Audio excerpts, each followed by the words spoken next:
8.500 евра во опрема донираше компанијата Телекабел на Штипската клиничка болница.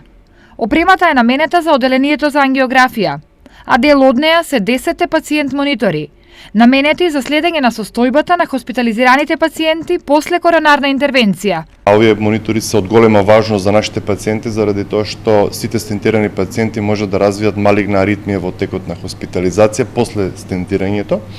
Затоа, после интервенцијата ги хоспитализираме пациентите во нашата институција, ги поставуваме на 24-часовен мониторинг на ЕКГ на новите монитори, кои што ја следиме нивната срцева работа.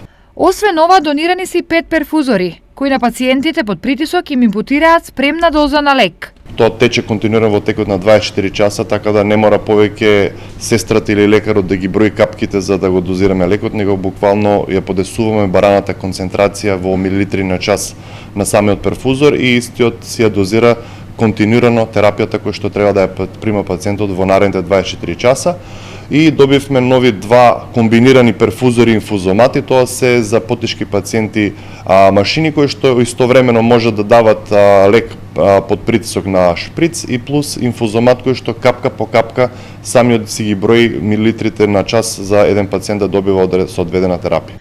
Досега компанијата Телекабел многу пати има донирано во Штипската болница и во здравствениот дом, но и во други јавни здравствени установи во државата.